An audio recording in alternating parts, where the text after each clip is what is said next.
Hello, everyone, and welcome to the Deeper Waters podcast. I am Nick Peters, your host, and if you're listening to this, it means by now we have found a new host. Our other host decided they didn't really want much to do with us anymore, so, oh well, but I'm always striving to make sure I can bring you the best in Christian apologetics, and today, of course, will be no exception.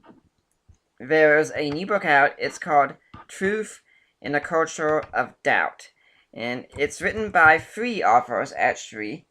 And one of them is on the show today.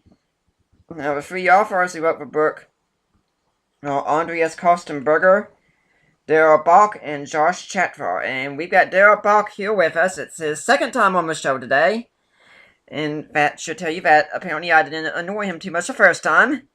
Yeah, let's give you a little bit of his biography here. He is the Senior Research Professor of New Testament Studies at Dallas Theological Seminary in Dallas, Texas. He also serves as Executive Director of Cultural Engagement for the Seminary Center for Christian Leadership. His special fields of study involve hermeneutics, use of the Old Testament and New, Luke, Acts, historical Jesus, gospel studies, and the integration of theology and culture. He served on the board of Chosen People Ministries for over a decade and serves on a board at Wheaton College. He is a graduate of the University of Texas with a BA, Dallas Theological Seminary with a THM, and the University of Aberdeen with a PhD.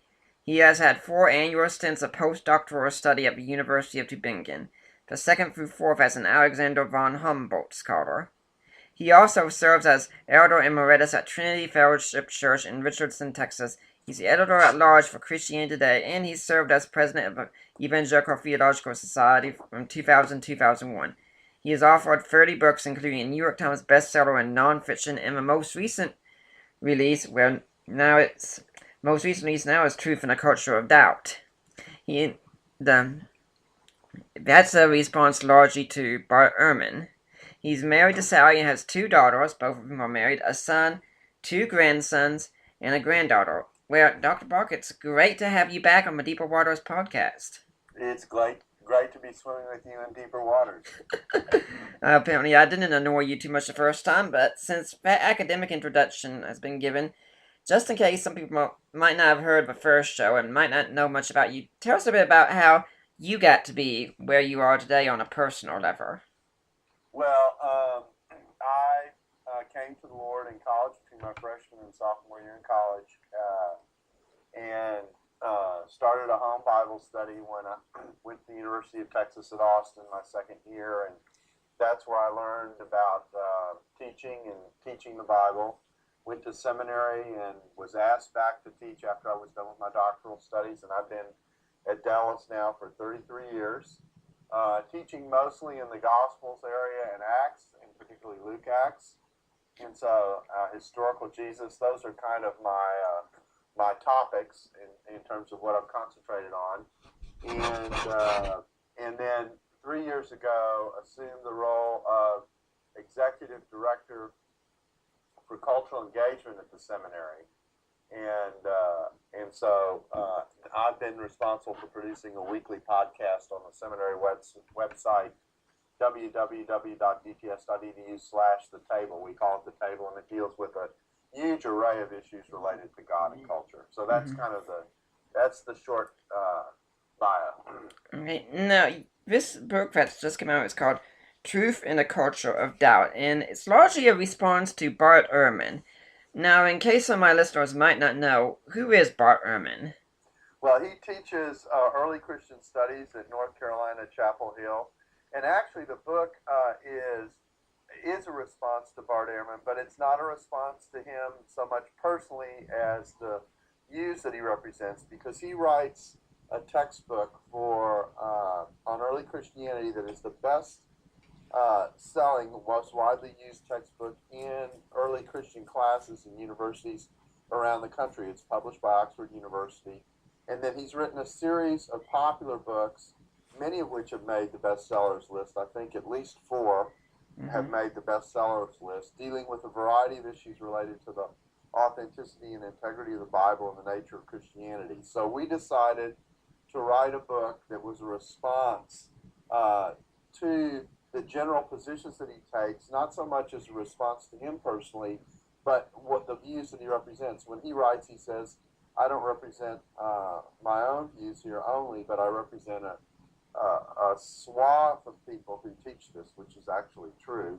And so the book uses Ehrman as a way into the conversation with really a whole host of people who teach the kinds of things that Bart represents in his books.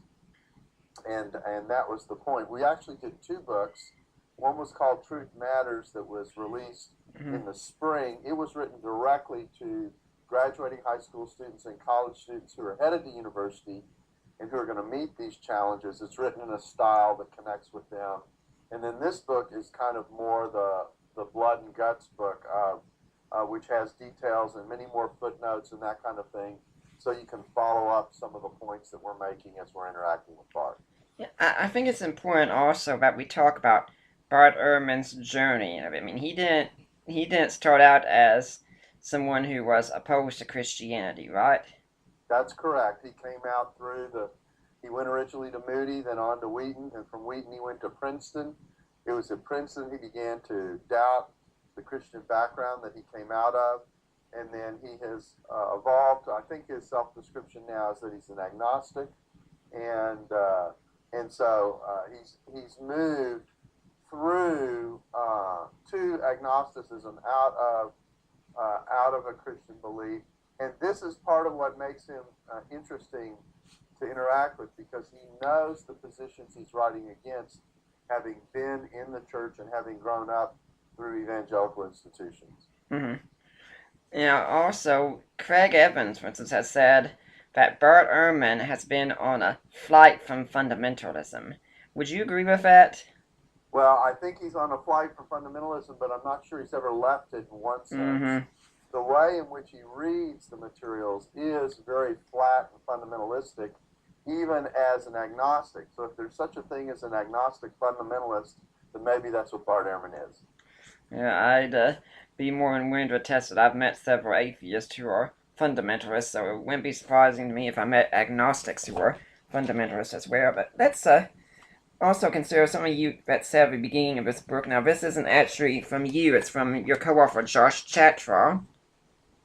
But he talks about meeting a woman who couldn't understand how professors or experts in the Bible don't believe it. And he says, later I was a bit surprised when I had a similar discussion with a couple of well-respected pastors in my community.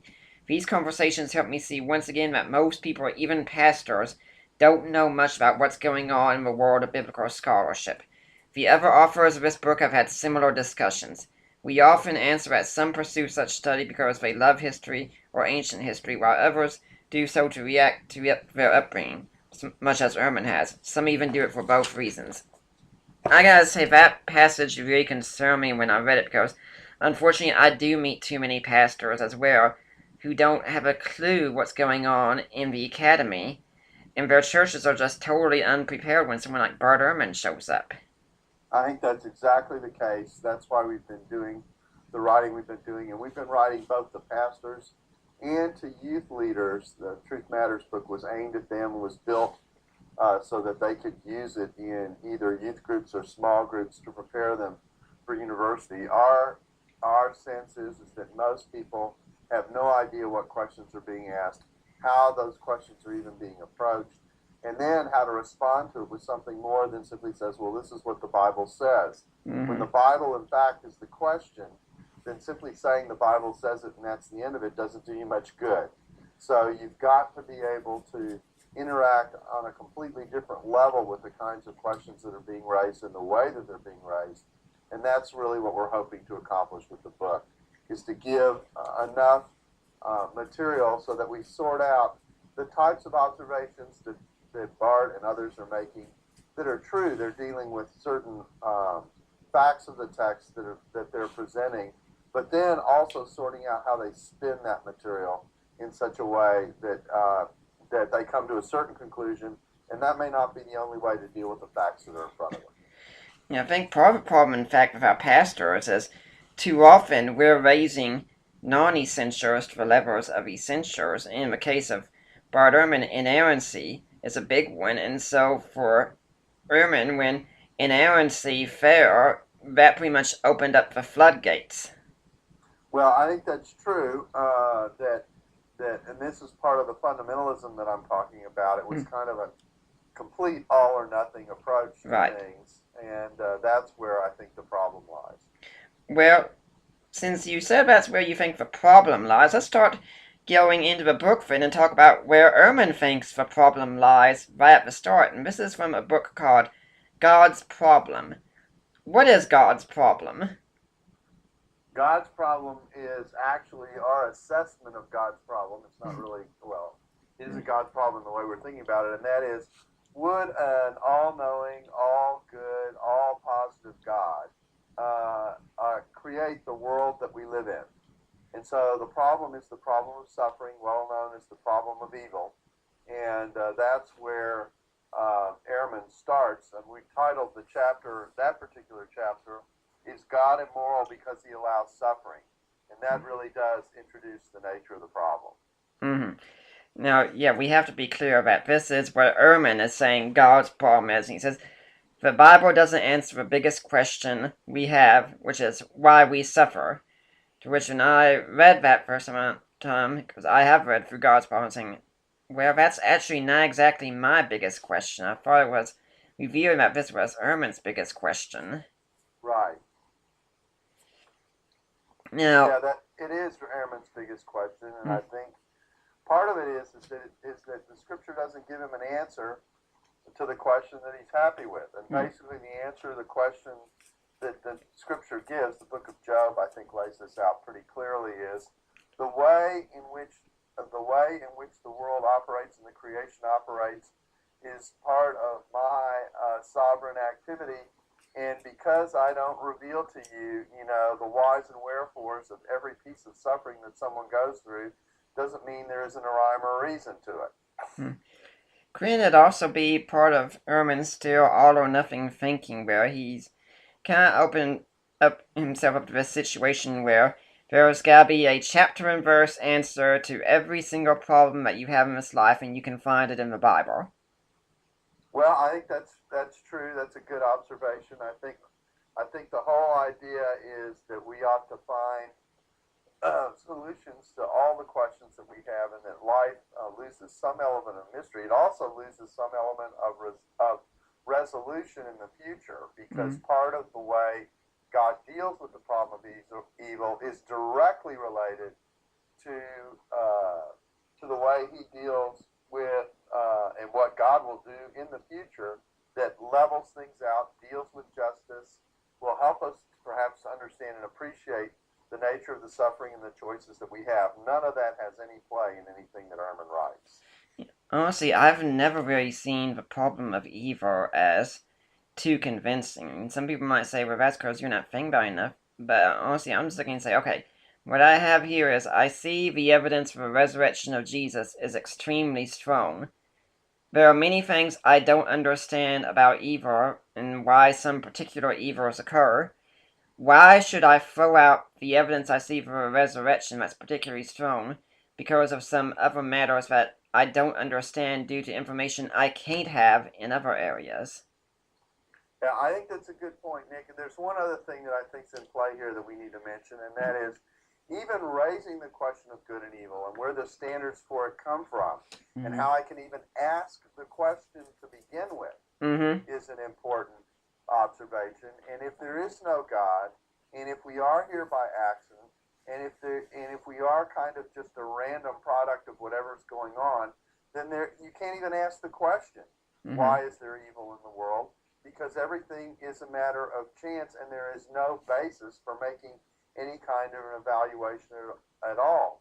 So the choice about even what is good or evil, in order to come into the question, almost has to assume that a God exists and who has set standards. But if that's happened, then we're back caught into, well, if he sets the standards, then that's a whole different operation that we have to think our way through. Yeah, I mean, with Ehrman, what he pretty much does in the book is says that with his worldview, he says we just ought to pretty much live the way we should, be kind to our fellow man, help others out on a pathway of life, give the poor, good things like that. And none of us would really disagree with those, but we want to ask, How do you know those are good things? Well, the problem is that you have some people who are oriented that way, and I am also grateful that people are oriented that way if they're agnostic or whatever. But the more compelling question is, why should someone choose to live that way if that's the Mm-hmm. world that we live in? Why not take an attitude of survival of the fittest, or the one with the most power wins, or a whole variety of other options that Mm-hmm. are there to us? There's no morally compelling reason to opt for one thing over the other than something that we construct for ourselves. Mm-hmm. Yeah, why not even take the view of, say, eat, drink, and be merry, for tomorrow we die? I mean, if there was no God here, no right or wrong, I mean, heck, we might as well just stop this show right now, because all we're talking about is pretty much just trivia at this point, and hey, there are so many other things we could be doing right now. That's exactly right. And the show would go from being called Deeper Waters to Shallow Waters. Now, let's look at some of the biblical answers, in fact, that were given. And part of the problem with Ehrman's view is that he seems to assume that one answer must apply in every single case. Yeah, I think that's fair. And not only does there need to be a comprehensive answer, but there also need to be answers that in his judgment are satisfying. Mm-hmm. Now, the first answer he gives is suffering comes from God as a punishment against sin, and he calls this a classical view, which this one really surprises me because the book of Job is supposed to be the oldest book in the Bible according to many biblical scholars. And in this very book, God Himself shows up and argues against this viewpoint. And it's still the most popular viewpoint we hold today. Mm-hmm. Well, I do think that to the extent that you say that suffering is a result of the fall, or at least some aspects of the result of the fall, that's what plunged the world into chaos, etc., and that's why we operate dysfunctionally, etc. There is an element of truth to this, Right. provided we understand that the issue is the consequences of exercising the choice that God has given us as moral agents, either to walk with Him or resist going the way that He sets before us. And in that resistance, we also set ourselves up for all kinds of mistreatment and failure in our relationships and the way we interact with one another. Now, this illustrates part of the problem you're raising, Nick, because this deals with some aspects of why we suffer, but there's no way it can deal with all the aspects of why we suffer, although a fallen creation does cover a lot. But sometimes when we see natural disasters and those kinds of things that help us focus on our mortality, we might say, well, we're outside the loop here. But when we're talking about a dysfunctional creation, we're focusing primarily on our relationships with each other and what we do to damage one another, but maybe not exclusively with those things. I'm sure you've gotten this kind of question several times, but many times when a natural disaster, like say Hurricane Katrina or Hurricane Sandy hits, some people come to me and say, well, do you think God is judging us for our sins? And every single time I say, that's not for us to know. We can't know this, but I can know that we all need to be living in repentance anyway. That's right, and my answer is very similar to you, and it's who knows. Mm-hmm. I mean, that I do think that general suffering in the world and things that emphasize our mortality point us to an accountability that we are not immoral beings, that we are not gods, and that there is a creator out there, and that we are accountable to that creator. So in the most generic sense, I think it's a reminder of those kinds of things.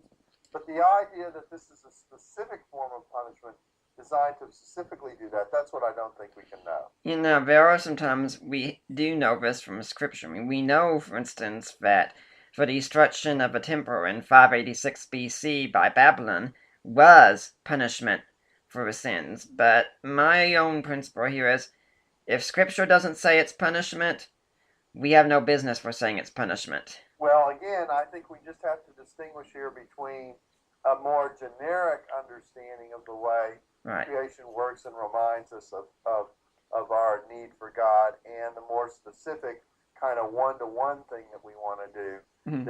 It's clear there are some things that do that. There are tons of passages in the prophets that say this about particular experiences that happen between nations, that kind of thing. But they can't all automatically be put in that specific kind of category. Since you mentioned nations, that gets us into the next one that Ehrman has, where it says some suffering is the result of men acting on other men. Simple answer, true. Mm-hmm. And this is something we've been talking about, that we might not have much control of what happens with natural disasters, but the sad reality is we all have control over what we're doing with ourselves and what we're doing to one another. That's true, and Mm-hmm. you can just look at the situations we find ourselves in right now, literally around the globe, and you can see people treating other people very poorly. Yeah. And the next one I gets into is actually, my wife and I were at a conference last night where both of us were speaking on apologetics. It was her first conference. I'm very proud of her. She did very well.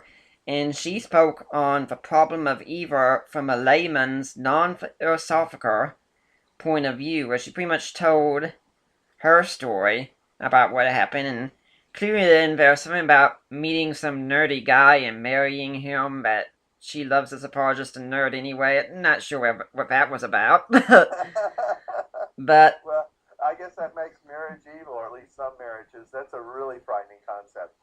well, it proves that some suffering is indeed voluntary. No, she did say.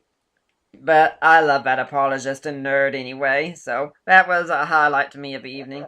But Right. her whole story was this suffering that I went through in my life that was so hideous at the time. It was extremely redemptive, and this is one option in the Bible. Suffering is redemptive. It's used to bring about a good that wouldn't have been there. It can be. I mean, the whole idea that we suffer in some cases for persecution or other reasons that help us to grow Mm-hmm. in our trust and our reliance on God, that certainly is a category. You know, many of the things that Ehrman points out and points to Mm-hmm. are things that are in the equation. It's just Yeah. the way he puts them together. Oftentimes, is the problem. When I was in high school, actually, I started having panic attacks and depression. And when I went to Bible college during this time, just kind of still. First off, I figured I wanted to do ministry, and second, I wanted to find my own answers to questions. And that's where I found out about apologetics.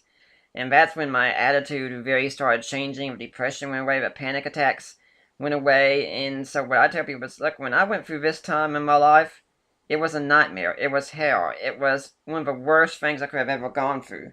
But I look back and if I hadn't have gone through that, I wouldn't have gotten to be apologetics that I'm at today, which would have meant I wouldn't have done so many other things. I wouldn't be doing this show, wouldn't be doing so much that I love, and definitely I probably would have quite likely never married Allie at all. So I'd say, yeah, it was hideous at the time, but gosh, I'm so thankful I went through it.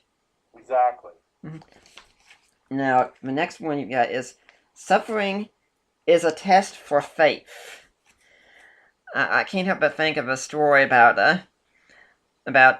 a pastor was giving a sermon, and a couple guys came in with automatic rifles and such and said, "Anybody willing to take a bullet for Jesus, stay where you are." And after most of the congregation flees, leaving about 20 people, one of the guys says, "Okay, pastor, get rid of all your hypocrites, continue your sermon." That's cold. Go ahead. You know, that sometimes suffering does show us who's willing to be faithful, who's willing to stand for Jesus. And this is something we can especially think about in light of what's going on with ISIS, because, you know, when I ask this kind of question, someone says, would you be willing to die for Jesus? I always say, I would hope so. Because I remember there was a man several years ago who said, I'm willing to die for you, and then denied him 3 times. Yep, good old Peter. Mm-hmm. Who did eventually die for the Lord, by the way. He did eventually fulfill that commitment. It's just that it took a while. Mm-hmm.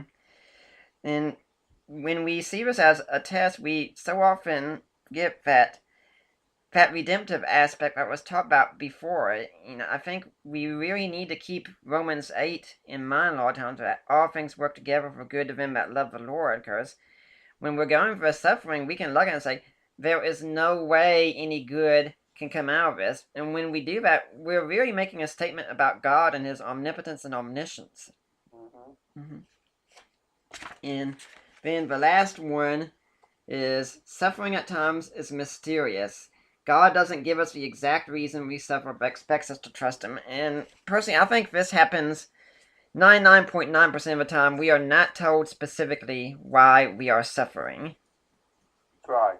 Mm-hmm. And I do think that all these reasons, at one point or another, at one particular point or another, any one of them may be in play. Even a combination of them may be in play. It just seems the problem with Ehrman is that he seems to take the approach that it has to be just one big answer instead of saying this could be like a patchwork of answers. It could be several things working together we don't understand. That's right.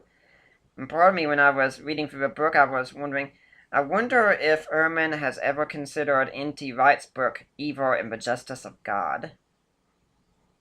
I think it's fair.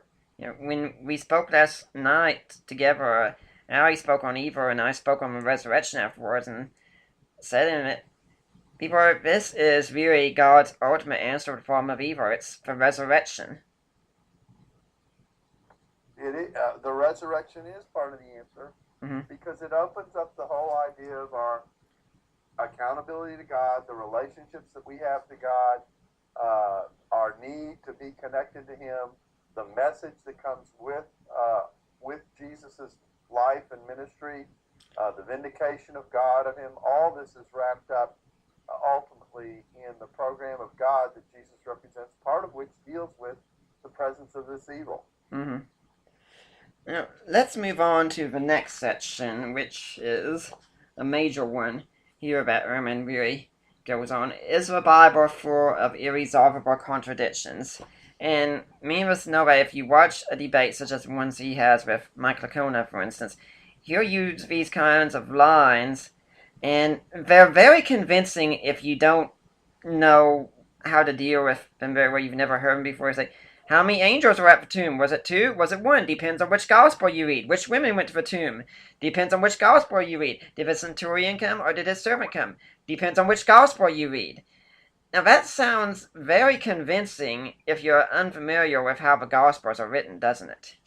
Yes, it does, and it assumes that each account is an exhaustive account, which itself is a premise, and it's a bad premise. We have enough differences between the Gospels and the parallels to see and to be able to spot that writers are selective about what they tell us. And so there's no guarantee that one account tells us everything that's going on. I like to make the distinction between text being accurate versus text being precise. Those are not the same thing. A text can be accurate without being precise.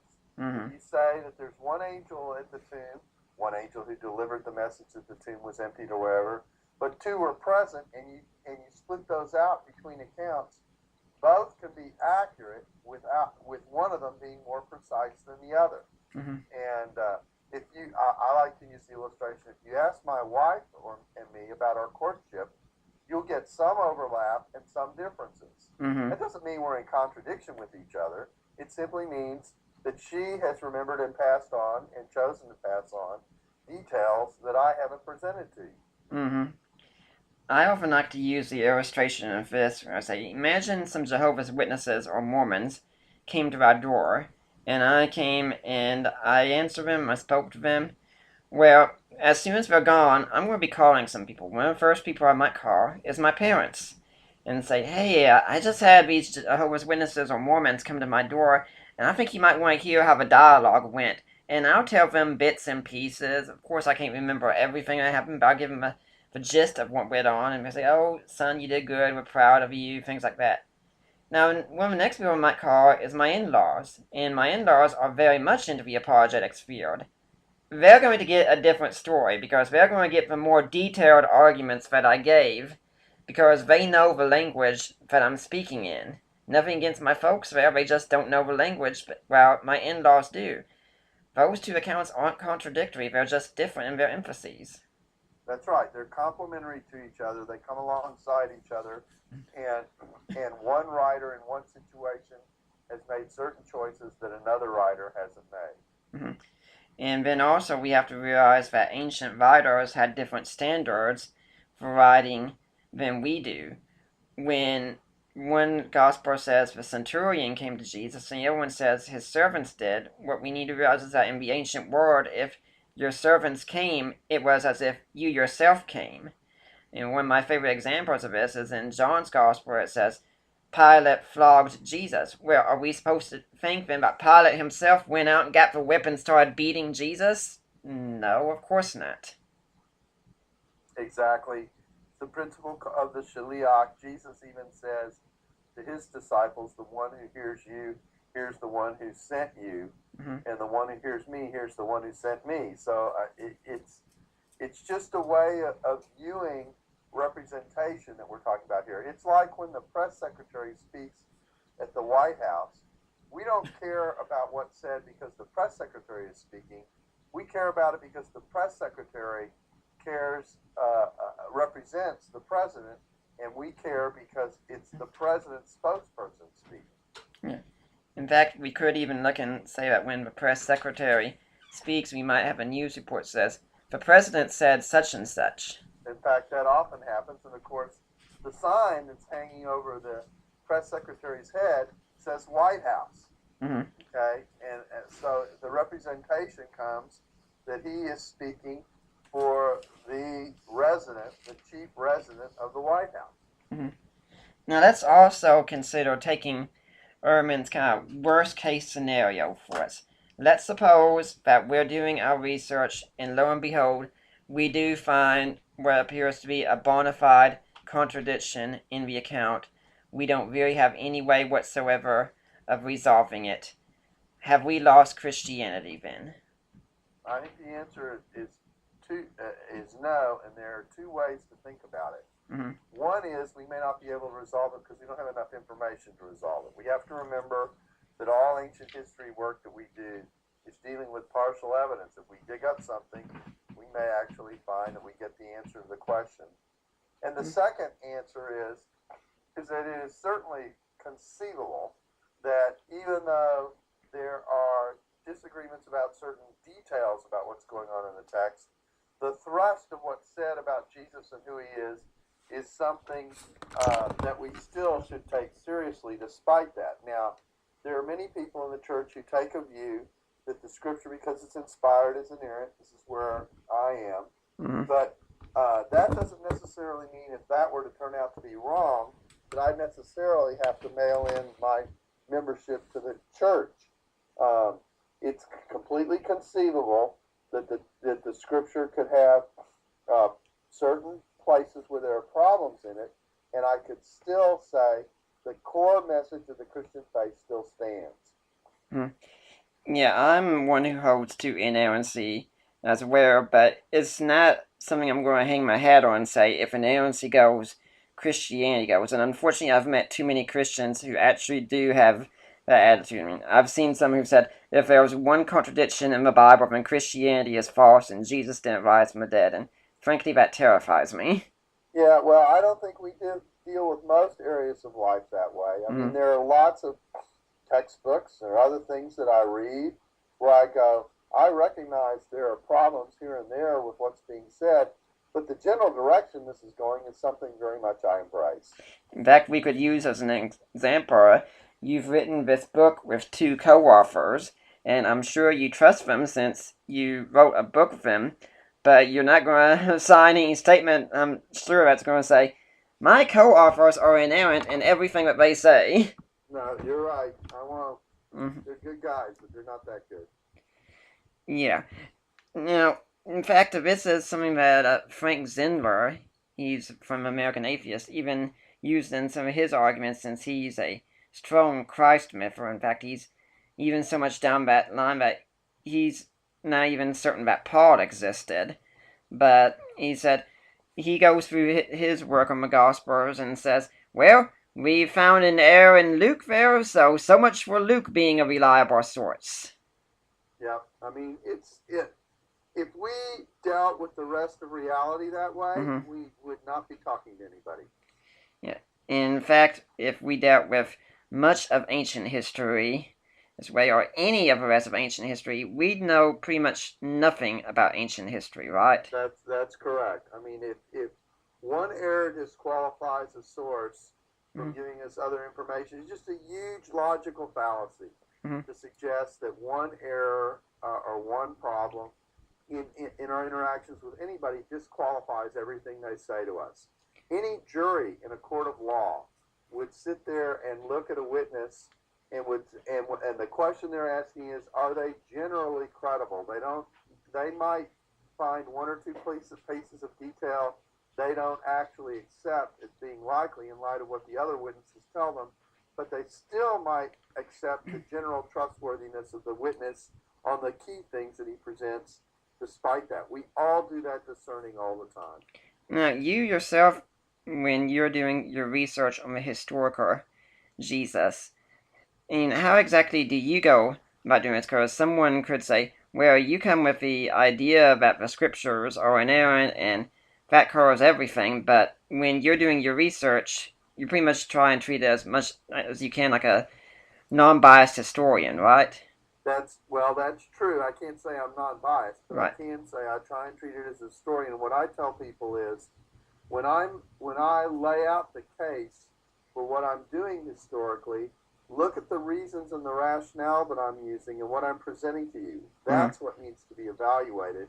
Yeah. It may be that I've come to the view that I can trust the text because I've worked with the text enough to believe I can trust it. Right. And so it's kind of a chicken and egg question.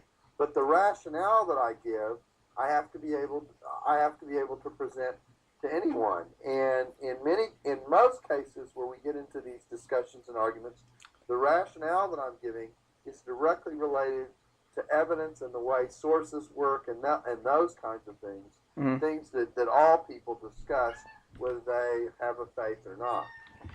Yeah, when it comes to presenting a paper at, say, SBA or something, some place where it's peer reviewed, it doesn't matter if you're a Christian or an atheist or conservative or liberal.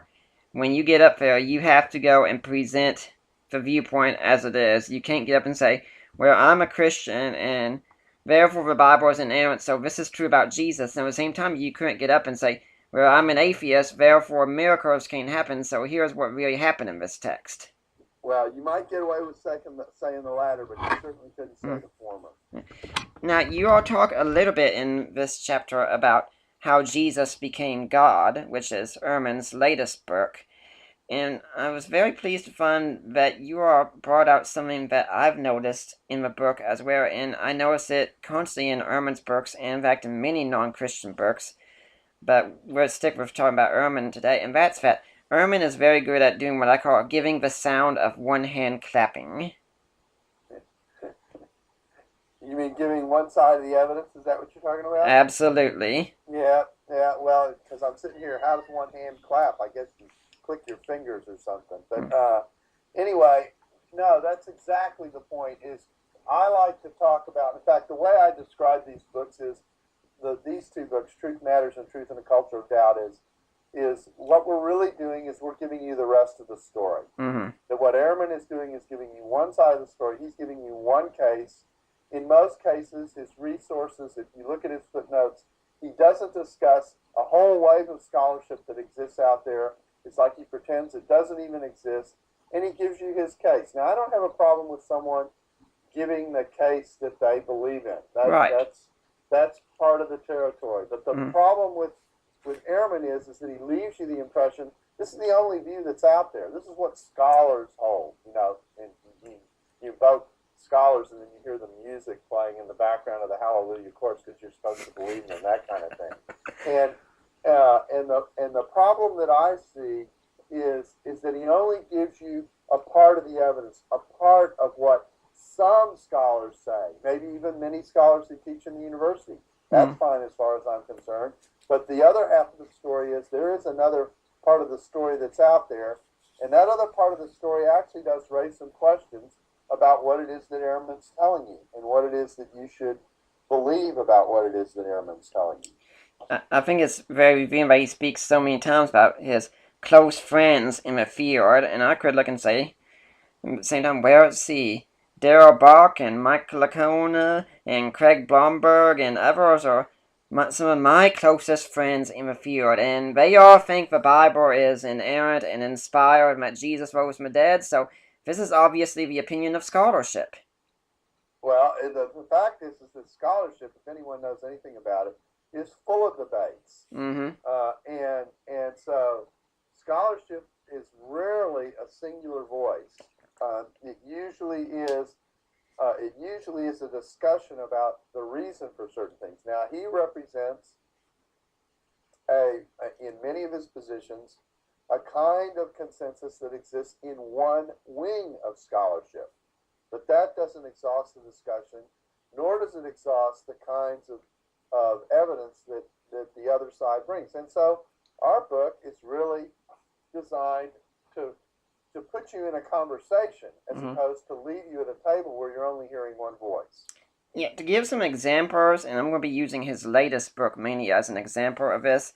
For instance, when you get to a little section there where he talks about miracles, and he argues against miracles, I noticed there was zero interaction with Craig Keener.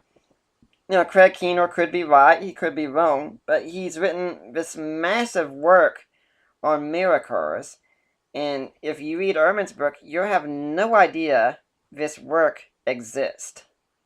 Yeah, and in fact, there's something very profound about this omission, because part of the massiveness of Keener's work is to make the point that people in most parts of the world do believe in a transcendent, and they do believe in the possibility of miracles. Mm-hmm. And so part of what he's trying to show is that Ehrman's claim about where scholarship is, or where materialists are, or where rationalists are, take your pick, actually is reflective of a very narrow stream of humanity and may reflect an enlightenment bias that isn't reflective of where most people are. And when you rule out by fiat, in effect, or by definition, what's likely or most probable on the basis of a worldview that a select group has decided upon, all that reflects not a balanced presentation of the discussion, but a very biased presentation of the discussion. So the omission of Keener in this particular conversation is a very, very important omission. Now, someone could say, well, miracles aren't really the point of that book. The point of that book, though, is how the idea of the deity of Christ sort of evolved in the early church. But it's important with this fact that he mentions Larry Hurtado twice, never really arguing with Hurtado's arguments, which are detrimental strongly to his case if they're correct. And there is absolutely no mention of Richard Bauckham, who would be quite likely Ehrman's biggest critic on this. Both points correct. The real problem here is that there's no way to get from a non-messianic Jesus in his ministry, or even a messianic Jesus in his ministry, to deity unless there was some impulse coming out of that ministry to take you there. Mm-hmm. Because it just introduces so many problems that you don't have to face if you just choose to go there. In other words, the church engaged in facing these problems and agreed to face these problems because there was some inherent momentum in going there, not because they chose to go there and then inherit these problems.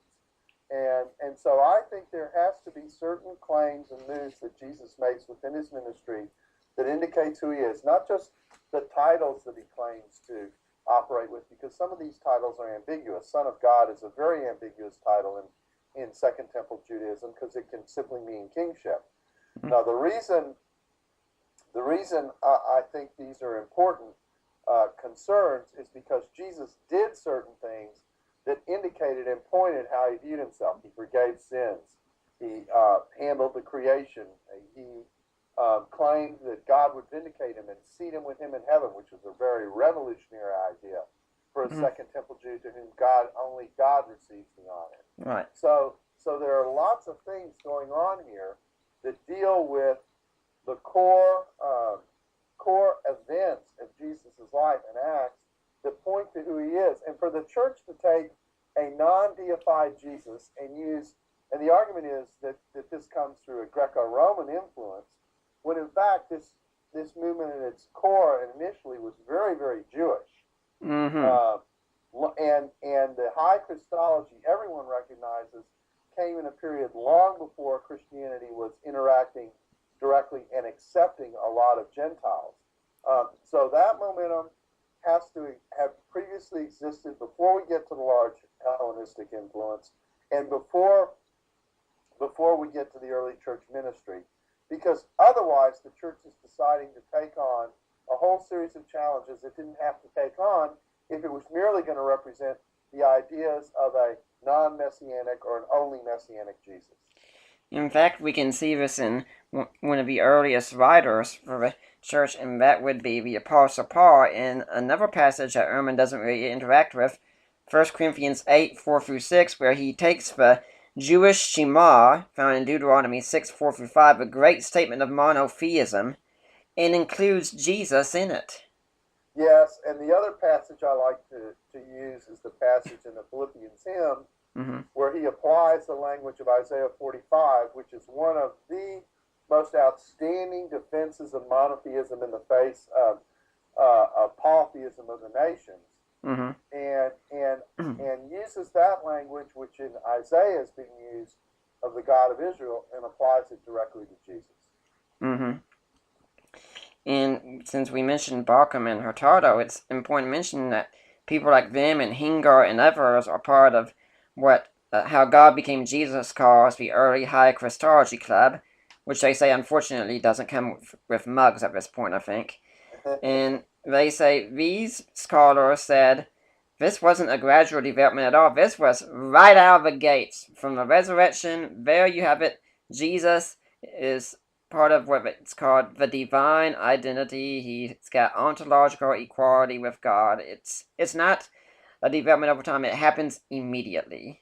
Yeah, and I think that here is where there's a huge mistake made in the way this discussion is framed almost by everybody. And that is, we tend to deal with the argument by saying, well, there's this gap between the event and the writing down of these works in the New Testament, anywhere from, well, depending on which books you're talking about, anywhere as small as 15 years, as large as 60 years, depending on which books you're talking about, and assuming that you see James written in the mid-40s. If you deal with Paul's writings, and when he's beginning to write, beginning of the 50s, it could be a 20-year starting point. But there's this huge gap, and there's stuff going on in between. And so the question is, how do you fill in the gap? But I think that's the wrong way to think about this. Even though our texts are later, they're describing experiences that are earlier. And some of the more authentic experiences that aren't very much debated is Paul's own conversion. Paul's own conversion happens in the 30s. In fact, it happens within probably a couple of years of the crucifixion. More importantly, Paul is persecuting the church up to the point of his conversion, which means he's aware of the debates that he's having with the people who are preaching Jesus before he gets converted. Well, now we're in a position where we're literally on top of the events themselves. And in the midst of that, when Paul has his vision on the Damascus Road and receives by revelation what it is that he's supposed to be doing, Paul has to have heard enough in the preaching to process that experience and become a Christian. And he doesn't say, oh, by the way, I became a Christian and then I went and I thought through my theology and I added to it as I went along. No. The very fact that he perceived that Jesus had been raised and vindicated by God in the very terms that the church was preaching shows where he is.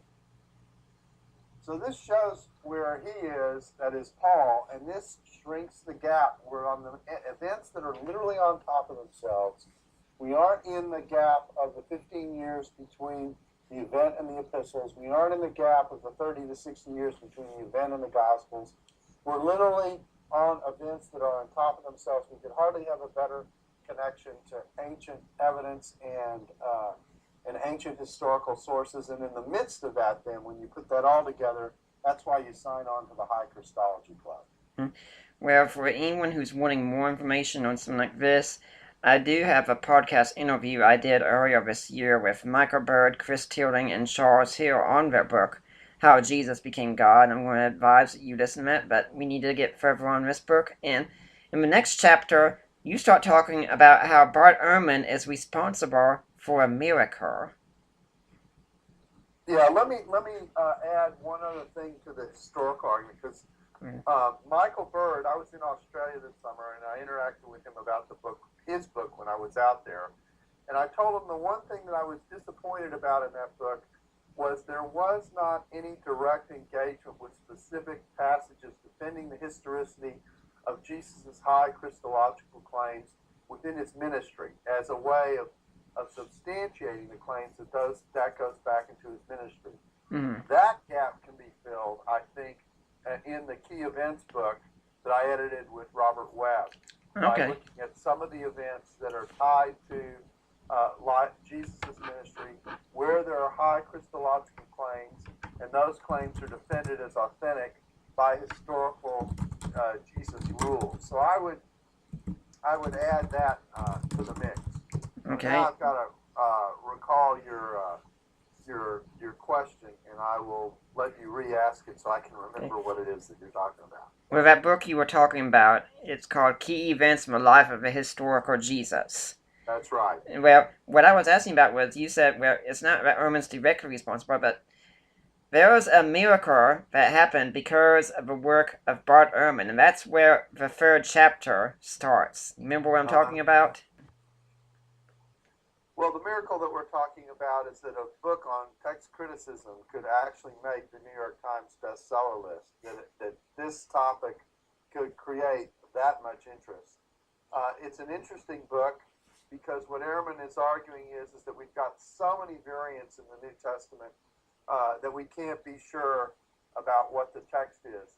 And what's interesting is that the reality is actually almost the exact reverse. Mm-hmm. So the second miracle is that a text critic could write a book like this, have it make the New York Times bestseller list, and then miss so badly on what it is that textual criticism actually shows us. Mm-hmm. We have the most widely attested ancient work in terms of manuscript evidence of any ancient work, and it's not even close. It's by miles. Mm-hmm. So this is the place where Ehrman's fundamentalistic readings of things really shows up. Mm-hmm. And so we have over 5,800 Greek manuscripts. We have over 8,000 Latin manuscripts. That's 13,000 manuscripts. Most of the next best attested ancient works operate in the 200 manuscript range. So that's kind of a huge difference. Part of the reason we have so many variants is because we have so many manuscripts. Mm-hmm. When you have 13,000 manuscripts, if those manuscripts have just, say, 50 to 100 variants each, you're going to be talking about 100,000 variants just by the nature of the math. So that's part of what's going on here, is we've got a situation in which we've got variants, and then most of those variants don't matter. They involve variations of spelling, they involve variations of word order, things that don't impact the meaning at all. And the ones that do, we have notes on in the margins of Bibles to tell you that they're there, and so you know what your choices are. And then on top of that, when you add that all up, there's not any one of those variants that impacts the total doctrine of a text. The most that they deal with is whether this passage goes into that particular teaching or not. That's the kind of thing that gets impacted by the differences. Now, the book that we're talking about is Ehrman's Misquoting Jesus, and textual criticism, it's simply looking at ancient texts, or heck, even some modern texts, and trying to figure out what the original source behind them said. And that does seem to most people sure like something that'd be incredibly boring, just getting a bunch of manuscripts together and reading them over and over. In fact, Dan Wallis has even said one of the things about his job is that sometimes it can get so tedious just looking at manuscripts that are so very, very similar. Well, that's right. There's a lot of work that goes into this, and I tell people, it's hard for us to appreciate. This isn't at all related to any point that you're making, but I think it's worth reflecting on. Mm-hmm. And that is the very fact that we have a Bible in our hands and that we're able to read it really is a reflection of the dedication of literally hundreds of people across many, many centuries that have allowed us, and thousands of people for that matter, Mm-hmm. that have faithfully copied and transmitted these texts in manuscripts generation after generation. The reason manuscripts are later in their dating versus earlier is manuscripts deteriorate and they have to be replaced. Mm-hmm. And so, this faithful copy, long before there was a printing press and you could print it down and it would be more permanent, is why we are able to have a Bible today. And the fact that we have so many manuscripts out there reflects the faithfulness of many, many people in this regard.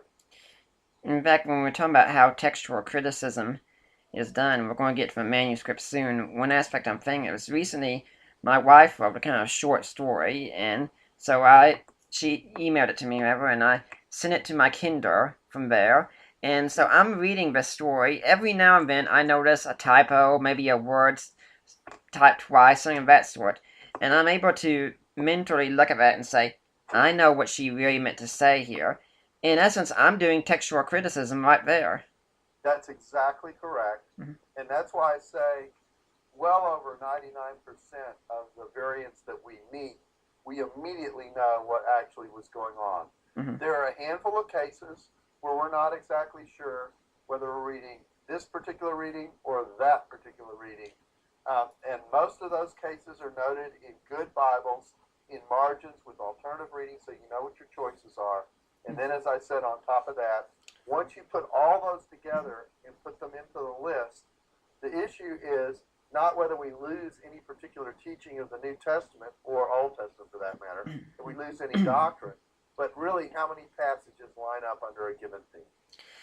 Yeah, but when you were talking about the manuscripts, isn't the problem where Erman says that all we have are copies of copies of copies of copies? Who knows what went on when all those copies beforehand were lost? Who knows how greatly different what we have now is from the original? Isn't this a huge problem? No, it isn't a huge problem at all. The very fact that we have the mass of manuscripts that we do distributed across various locales of various centuries tells us, I think, what the core base of the manuscript tradition is. Mm-hmm. And unless we're going to posit, and we have no reason to do this, massive editions very, very early on, then the gist of what we have is what we had. Yeah, we're not talking some doctrine like, say, the Mormons might have that the early church went into apostasy and all the texts just got radically, radically changed. No, all the evidence is that we if you break this down into fine points, we sometimes talk about 3 or 4 families of texts that show certain characteristics, and we know basically where the thrust of the teaching is as a result of those various families. None of that alters the core teaching of Christianity. I think he used an illustration in the book, I think it's from Mark Roberts, where he talks about, imagine taking a writing of, say, 10,000 words, or it might have been 50,000, number doesn't really matter, and then giving that to 10 people and having them copy that, and then have them give that copy to others and have them copy it. You're going to see a lot of variants. They make just one mistake, say, every 1,000 words. In that case, you could, before too long, have more mistakes than there are words in the document. But if you take all those manuscripts, as tedious as it might seem, you would probably get a pretty good idea of what the original said. Exactly correct.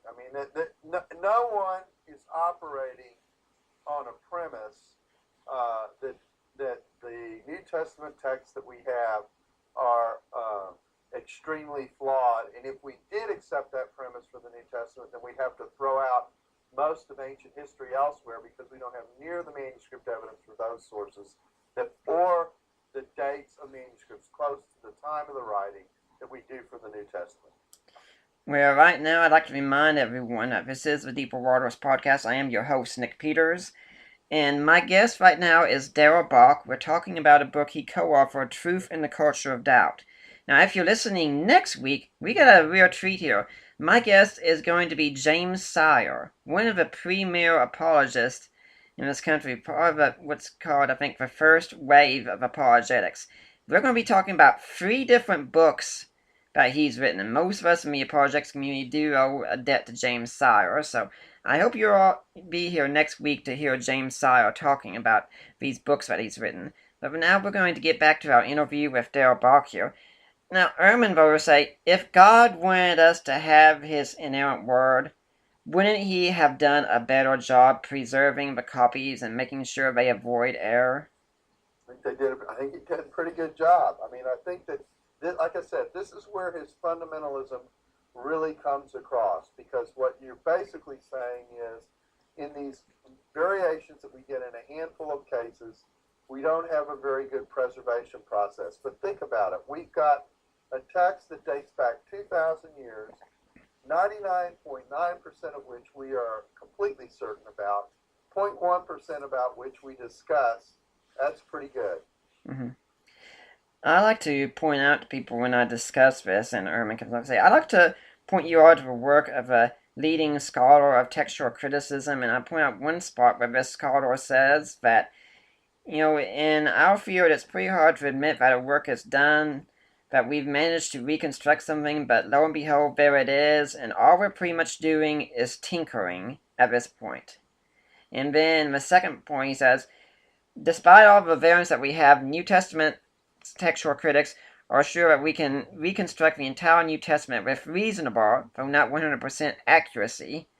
And then I like to point out, oh, by the way, both of these statements, the scholar of textual criticism who made these statements is Bart Ehrman. Exactly. I mean, what more can you say? I think this is, again, why I said he's reading it like a fundamentalist. Now, the part of the problem here is that inerrancy demands 100% accuracy in one sense. Mm-hmm. So that's what he's playing against.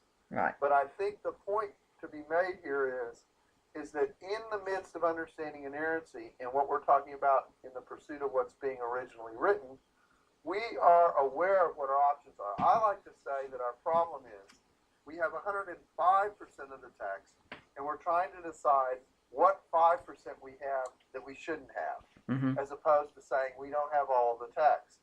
I think it's very, very likely we have everything that was written plus the variants that have been introduced, and we're trying to cull that down to the right 100%. We talked at the start of the show about the rift that seems to exist between the church and the academy. I'd like to use a recent situation to see what your thoughts are on this. But I was in a discussion on Facebook, and the passage that was brought up to make a point in Mark 16:17, something about casting out demons and such, and I said, we should be very skeptical at this point, however, because most of the oldest and best manuscripts don't include Mark 16:9-20. And one of my friends, good apologist in his own right, did express a concern to me and said, if we say this, though, a lot of people might start to have some doubts about the Bible along those lines when you're calling the very text into question like this. And so I followed it up by giving some good resources on textual criticism, explaining a little bit about how it works. But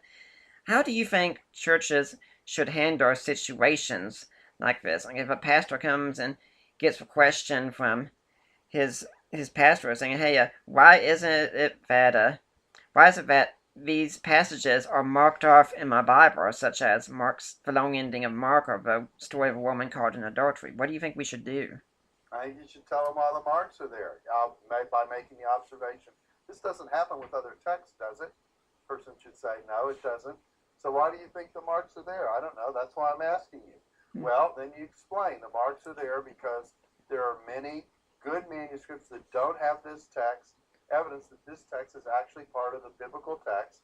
So the translators have done you the good service of letting you know that this text is textually questionable, either that it was in the book at all or that it was in this location in the book. We've got another one, the example of John 8 that I like to use. Right. I think it's a little different than the longer ending of Mark. I think the longer ending of Mark is not authentic to Mark, that Mark ended at 16:8, or the other possibility is we lost the original ending. Either of those is possible. I actually like having the shorter ending where it is, but the other explanation is possible. Anyway, in John 8, we have a text that is located in a variety of positions in manuscripts, and this happens to be the canonical placement that it has. It also happens to interrupt the flow of thought in John 7 to the rest of John 8. So many people think this is not in its proper location in John, but it is an authentic tradition, an event in the life of Jesus. Mm-hmm. And so that one's different than the ending of Mark. Mark's ending, longer ending, looks like it's just a compilation of the other endings of the other Gospels. I think Dan Walls has described the story of a woman caught in adultery as his favorite story about Jesus that doesn't belong in the Bible.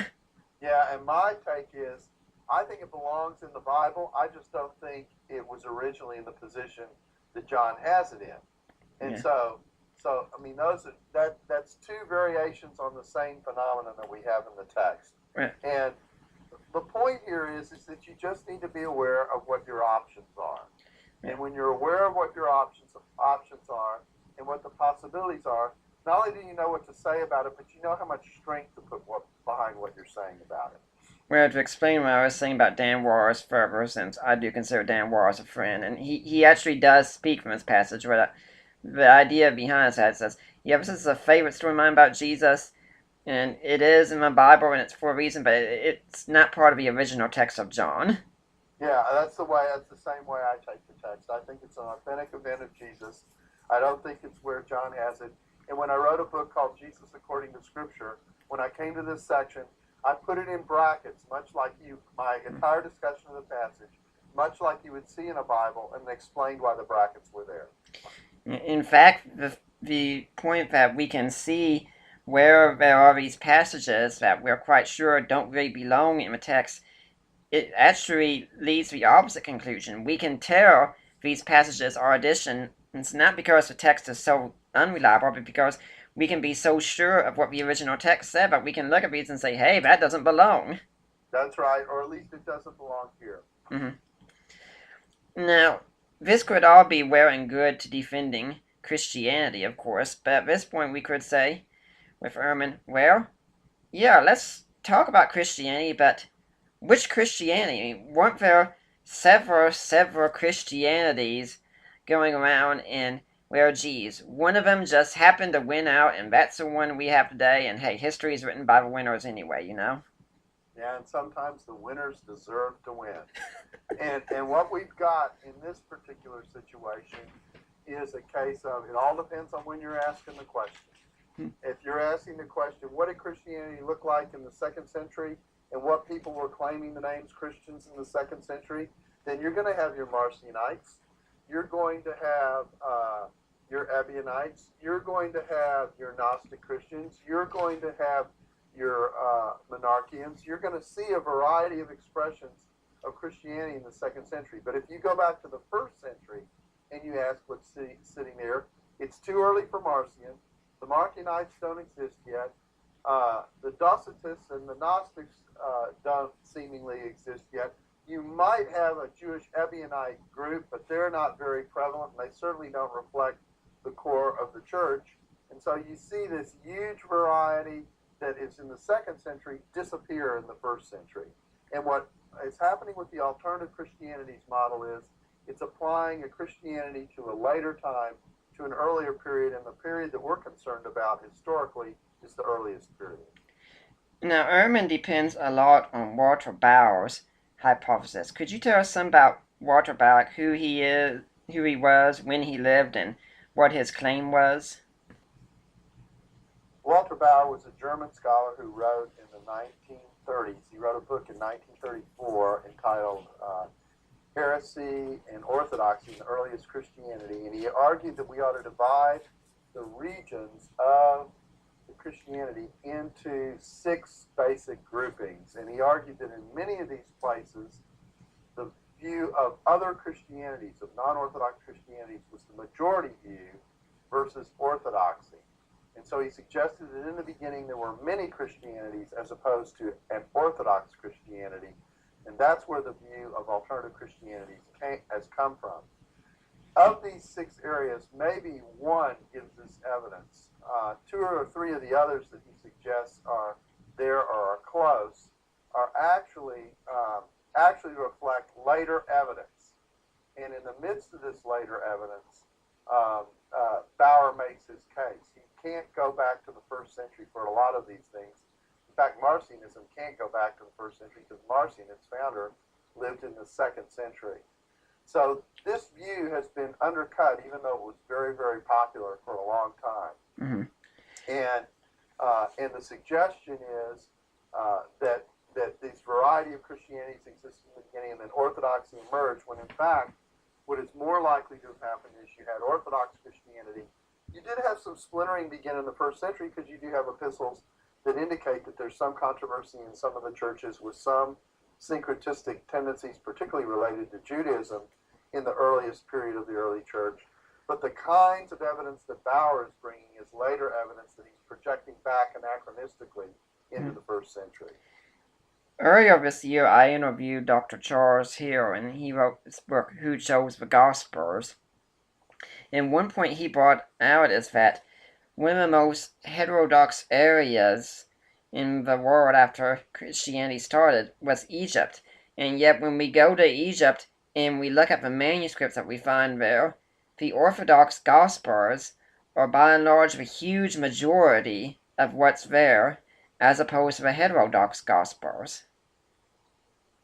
Yeah, although I think I have to be careful about that kind of an argument because I think the argument can be made realistically that you preserve what you care about, mm-hmm. and you might suppress and destroy what you don't. And so I just think we have to be careful about the way in which we make that argument, given the fact that there did come a time when these views were contentious and they did conflict with each other, and there were efforts to suppress the scriptures of the other group. Well, that brings us to the next claim, though, that writings from equally early and legitimate heretical forms of Christianity do not currently exist because they were destroyed by the proto-Orthodox in the first century. Trouble is, we don't have any evidence of the proto-Orthodox forms that we see later on in the first century. Most people think the origin of Christian Gnosticism is a second century phenomenon. Mm-hmm. And so we don't. So how can I prove the existence of something for which I do not have evidence? Right. Now, I can try and explain why I might not have evidence, but the fact is I still don't have evidence that it exists. Mm-hmm. And so how can I build a hypothesis off that? If I can build a hypothesis on that basis, I can posit all kinds of things. Yeah, part of the problem, it sounds like to me, is that this kind of gets us into conspiracy theory thinking, where it can't be falsified. Wherever you say, you can find the evidence that fits it right into the conspiracy. Yep, that's true. And I also think that if you look at the conversations that we do see in the first century sources that we do have, we don't see the kinds of developed Gnostic cosmology, for example, that's so prevalent in our second century works, the types of things we found at Nag Hammadi, the types of things that Irenaeus is talking about. We don't see that reflected in the first century materials that we have from the New Testament. And in fact, most material that we have that is Gnostic in nature, it's dated to the second century and beyond anyway, isn't it? That's right. And so my point here is, when you're trying to figure out what the early church is arguing against in the New Testament epistles, and you're kind of listening to half a conversation, and you're trying to reconstruct what's on the other end, what is it exactly they're fighting against? So we're talking about things like what was the Colossian heresy, or what was going on in Corinth, those kinds of things. We don't end up in the kinds of categories that we see in the later Christian Gnostic texts of the second century. We've got other kinds of things going on. And so that's what I mean by there being a mismatch. Another reason we might not have a lot of texts from these kinds of groups is because not every group wrote their teachings down, especially if a lot of these were secret cult movements. They wouldn't want to write their teachings down because they didn't want people to find them out on their own. It was for the initiating. We don't have any manuscripts of, say, Mithra's scriptures, for instance. Well, that may be, although I tend to think that the reason why we don't have evidence of these manuscripts is because they didn't exist. Mm-hmm. The groups didn't exist, and so the manuscripts didn't exist. Mm-hmm. Now, also, when we look at this further, the early church at the time, they didn't even really have much power. They could have gone around destroying manuscripts, did they? No, you're right. In the earliest period, they absolutely couldn't have this opportunity because they didn't possess any power. They were a cultural minority. There wasn't anything that they had the power to suppress. It's quite interesting when we look at it in comparison with the last chapter, because if there is one movement that we're quite sure they have their manuscripts destroyed by the outsiders, that was in fact the Christian movement. Well, that's right. The persecution movement certainly made an effort to destroy those scriptures. Now, Ehrman also has a third claim of early Christianity was widely diverse, with no group having a legitimate claim to the true form of Christianity. That's pluralism projected back on the first century, and I think is patently false. Mm-hmm. The Christian movement and the presence of the 12, the existence of the apostolic circle, the fact that you have these texts, not just of the New Testament. I wrote a book called The Missing Gospels, in which I traced the Orthodox writings running up to Irenaeus, because the claim of some people is that Irenaeus is the father of Orthodoxy, but we really didn't get to Orthodoxy until we got to Irenaeus. Mm-hmm. And so I went through the writings up to Irenaeus and made the argument that if you read those writings, the core theology is present across all those writings. So if there's no such thing as orthodoxy and there's no organized way of doing theology in this period, where did all this agreement come from? So I'm talking about the apostolic fathers and the early apologists, that kind of thing. And so I just think that claim is completely false. And even Bart Ehrman himself will say that when you study the New Testament, you study the historical Jesus, if you want to have the best resources in the life of Jesus, you have to go to the four Gospels. And he says it's not for religious reasons, it's for historical reasons. That's right. You're exactly right. Now, we also have the claim that the Orthodox ones were the ones who determined what was in the canon, because history was written by the winners, and so now they can go and take those books and say, oh, let's see, these books are the ones that deserve to be in there. So it's pretty much the church is being accused of historical revisionism. Okay, well, let's think about this. By the time we get to Irenaeus at the end of the 2nd century, the church is still a cultural minority. It doesn't have any real political, social power. We're 125 to 150 years before Constantine. Irenaeus is naming the four Gospels, Acts, the Pauline epistles, 1 Peter and 1 John as New Testament canon. Now, granted, that is not all our New Testament canonical books, but that certainly is a core representation of the canon, a substantial portion of it. And what Irenaeus is saying is, we have four Gospels, we have Acts, we have the Pauline epistles, we have 1 Peter, we have 1 John. This is what we read in the churches. This is what we treat as Scripture. And so this all predates any of the councils, any Constantine move, etc. And I think that fact alone undercuts the claim that the later process was a choosing process. The later process was a recognition process. It recognized what it was the churches were using. Sometimes when people come to me and they ask me about the canon and say, okay, why do you think these other Gospels weren't included in the canon? And I'll just tell them, okay, you want to know why they weren't included? Go home and read these Gospels, then come back and talk to me, and you'll find out why they weren't included. I think you're exactly right. I mean, I do this with the Gospel of Thomas all the time. I basically tell people, just sit down and read it and decide whether or not it belongs in. The Gospel of Thomas is an easy one, because when you come to saying 114, where Jesus is defending Mary's right to be in heaven, the way he does it is by making the point that he's going to make her a male so she can come into heaven. That's probably not a canonical text. Yeah, my wife's sitting right here next to me, and she just started snickering a little bit at that one, and it surprises me that some scholars like Elaine Pagers, who I think should be very interested in how Jesus treats women in these Gospels, will want us to say, hey, let's look at these Gnostic Gospels more.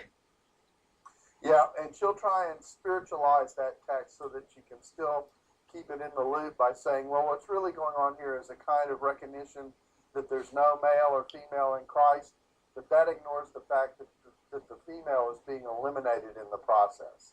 Mm-hmm. Now, at this point, I do want to remind everyone that what we do here is listener supported entirely, and at this point, I don't know who the new host of the show is going to be. I can tell listeners that what I do here is indeed supported by you all, that I can't do it without your donations, without your support. And if you've missed the Deeper Waters podcast well, consider that why this is so important. If you want to support the Deeper Waters podcast, you can go to my blog at deeperwaters.wordpress.com. There's a donate button. That will take you to the ministry of Mike Lacona, Risen Jesus. And you can make a donation there. Now, once you do that, it's extremely important that you contact me or you contact Mike and say, hey, I made a donation. I want to go to Deeper Waters. And when you do that, they will make sure that I get that donation and your donation will be tax deductible as well.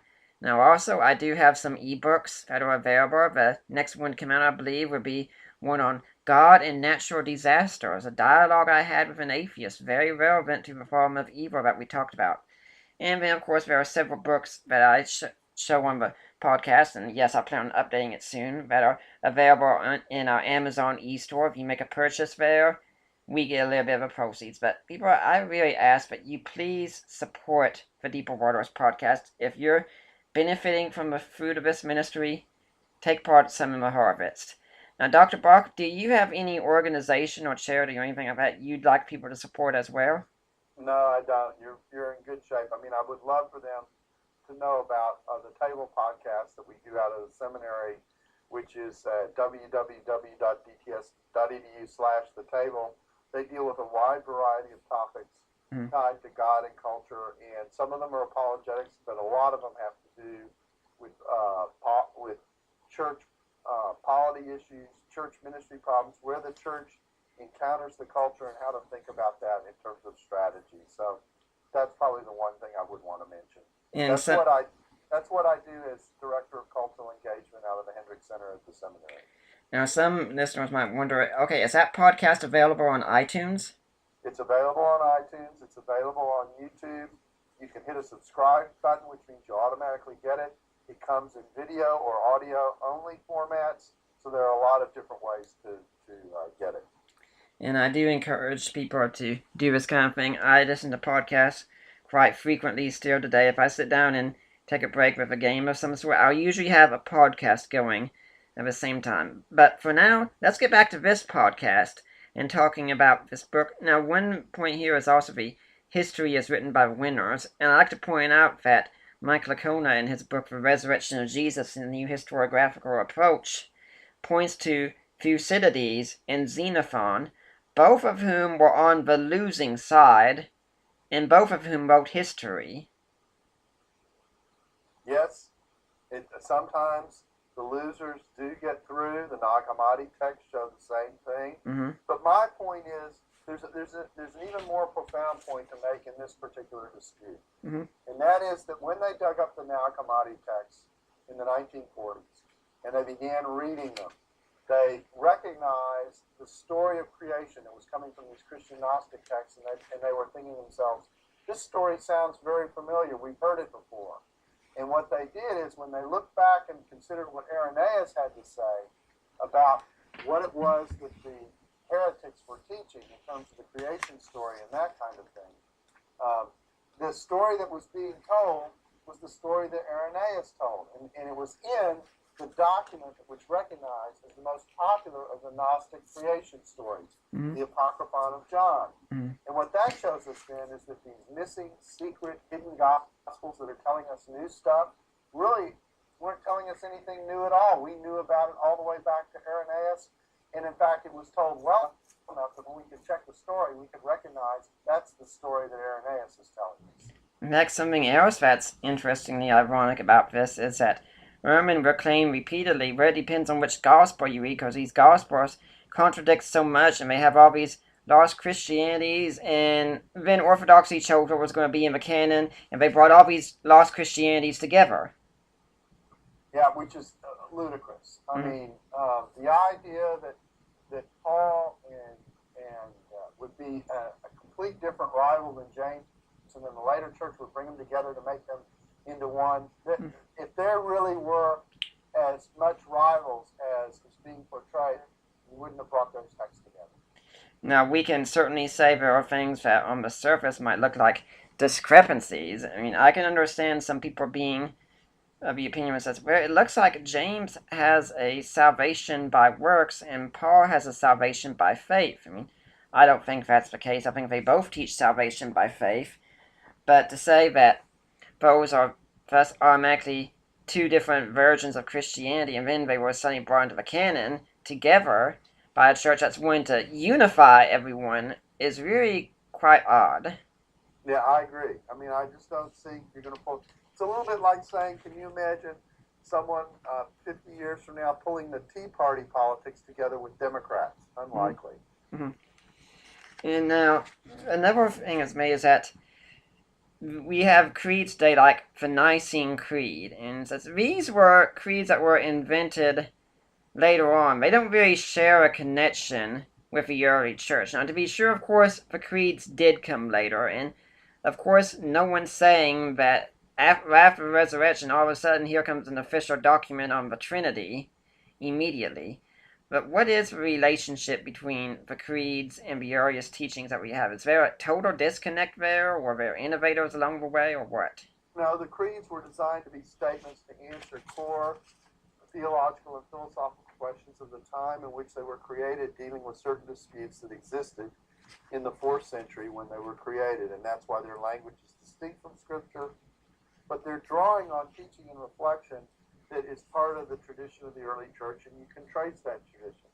But let me flip the question around, because there's really an important thing that's wrapped up in this. You know, sometimes the alternative Christianity view says there are a variety of theologies out there, and part of the reason there was a variety of theology is there was no way to communicate, good way to communicate core Orthodox theology in the period before we have the beginning of the emergence of a recognized canon. The theology can go anywhere in that environment without the imposition of a canon. But I think that ignores something that you can see in the 1st century documents that we have. Now notice, I didn't call them biblical documents, even though they're in the Bible, but they're 1st century documents. And that is, if you trace the core theology that those works are presenting, they're consistent. There is a certain core story. You can actually trace that core through the 2nd century. And you can also watch it being reinforced in little mechanisms that teach that theology before we get a functioning New Testament canon. They're seen in doctrinal summaries that we see. They're seen in the use of the Old Testament scripture that we see. They're seen in the singing and in the theological content of the hymns that we see. And they're seen in the sacraments. They're seen in the theology that's taught in baptism and the Lord's Supper. If you put all those together, you will see the core theology of the church. And every one of those categories are categories that are available to anyone who walked into the church in the 1st century. They were part of the worship environment of the church in the 1st century. And so that's what's going on that allows the theology to be taught before you can get up and say, well, let's cite Matthew next to Luke, next to John, next to Romans. Now, when you talk about these doctrinal statements, I suppose you mean creeds such as ones we find in, say, 1 Corinthians 15 or Romans 10. Let me go through the list. 1 Corinthians 15, dealing with the resurrection. 1 Corinthians 11, 23 to 26, dealing with the wording at the Last Supper. 1 Corinthians 8, 4 to 8, the Benitarian statement you mentioned earlier, where God and Christ are wrapped into the Shema, and both are presented as creators, meaning that Jesus is not a creature. Romans 1, 3 and 4, the statement of Jesus' person, descended from David on the one end, shown to be Son of God in power through the resurrection on the other. A host of statements from the pastoral epistles that did this. The hymns, Philippians 2, 6 to 11, that deals with the career of Jesus. Or Colossians 1, 15 and following, dealing with Jesus, the firstborn of creation and the firstborn from the dead. And what's interesting is every one of these that I'm mentioning takes on a different aspect of core Christian theology. Romans 6, 2 to 4, dealing with the significance of baptism, dead to sin, alive to God. The sacraments themselves. Baptism, I just said it with Romans 6. The Lord's Supper, dealing with the nature of Jesus' substitutionary work and the significance of his death.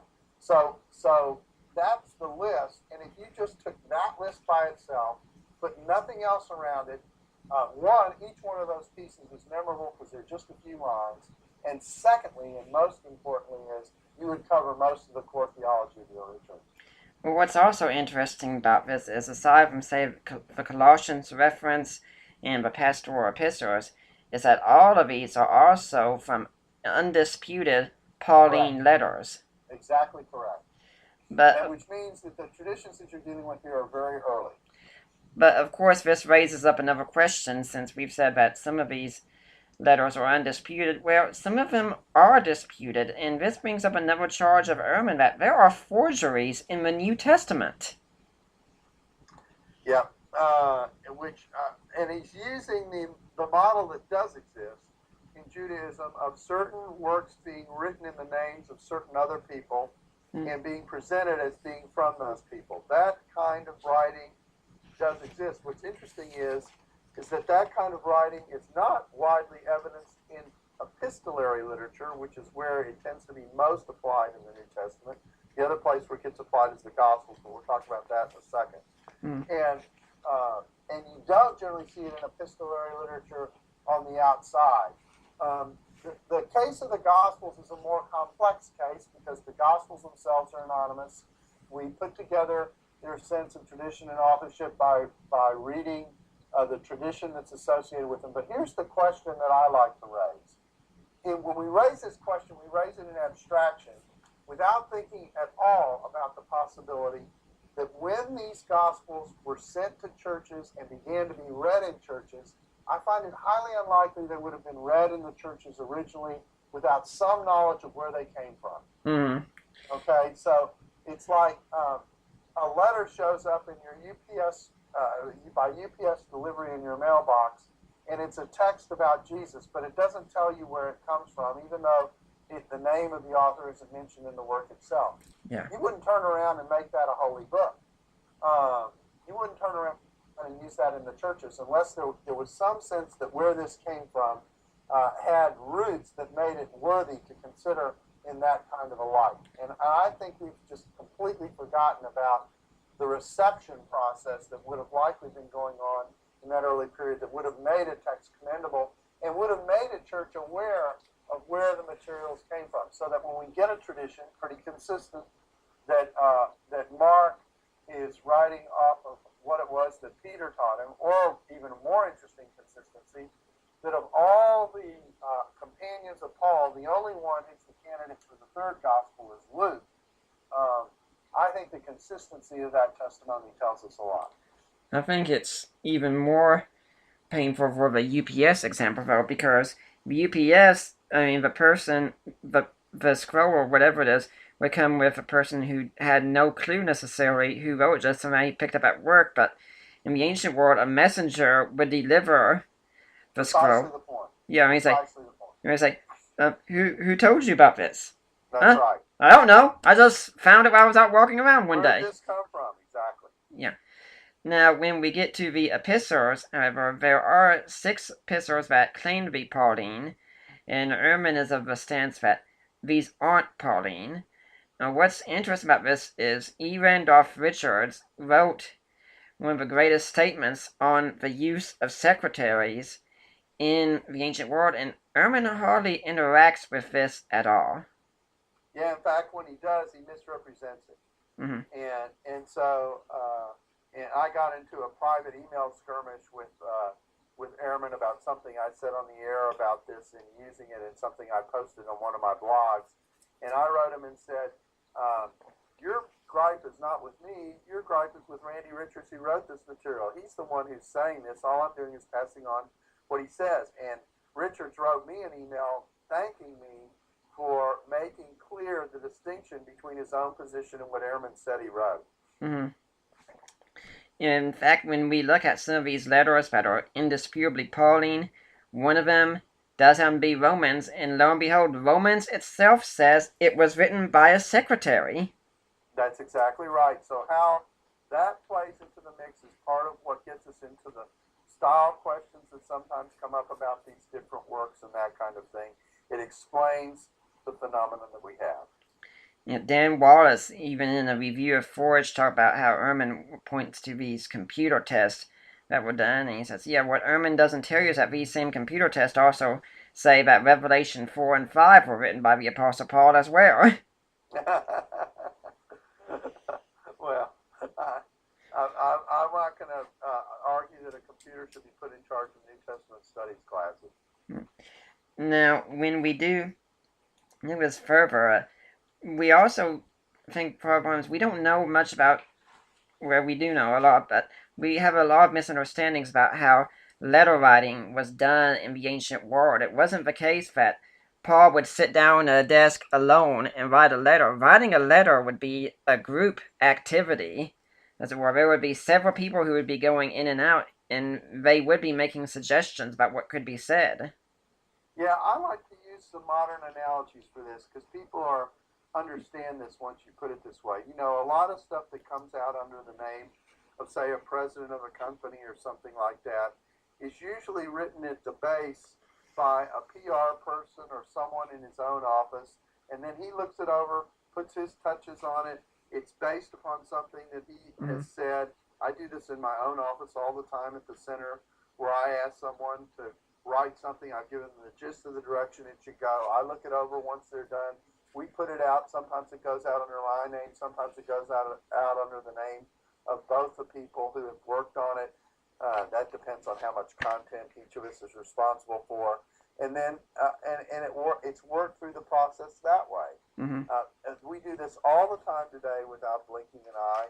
And I think you've got a similar kind of ancient version of that process going on with many of these epistles. We can also point to the idea that he considers some of the epistles to be spurious because they contain words that Paul doesn't normally use, or writing styles he doesn't normally use, and a lot of this could be explained by the secretary hypothesis, and it could just be explained by different situations. I mean, if you read a blog of mine, you'll find out my writing style and terms I like to use, I'm sure, eventually, but on the other hand, if I wrote my wife a private love letter in an email or something, I'm sure the writing style and the words I use would be very, very different. It'd certainly be different than the words you'd write if you were writing me a letter, and I'm glad. Yes, I'm glad too. Now, when we look at the Gospels, also, get back to those a little bit, one of the problems Ehrman has with the Gospels is he says they weren't written by eyewitnesses and they weren't written by companions of Jesus, and I really don't think there was much interaction with Richard Bauckham's Jesus and the eyewitnesses when I read this in Forge. There could be, I just don't remember it. No, I don't think there's much interaction with that at all. There's no real good handling of the early tradition that's involved here, the issues that are involved.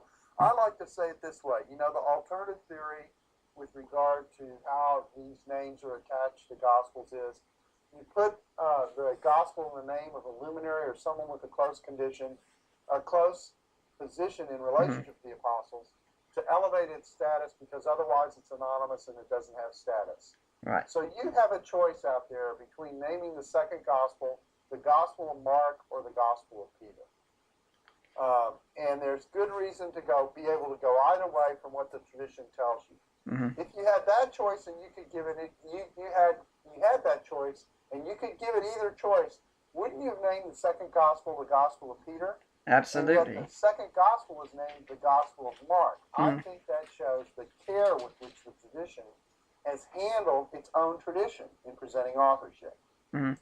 Your fellow associate down there, Daniel Wallace, said the same thing in his book that he co-wrote, Reinventing Jesus, saying, the church could have easily just said Peter and cut out the middleman.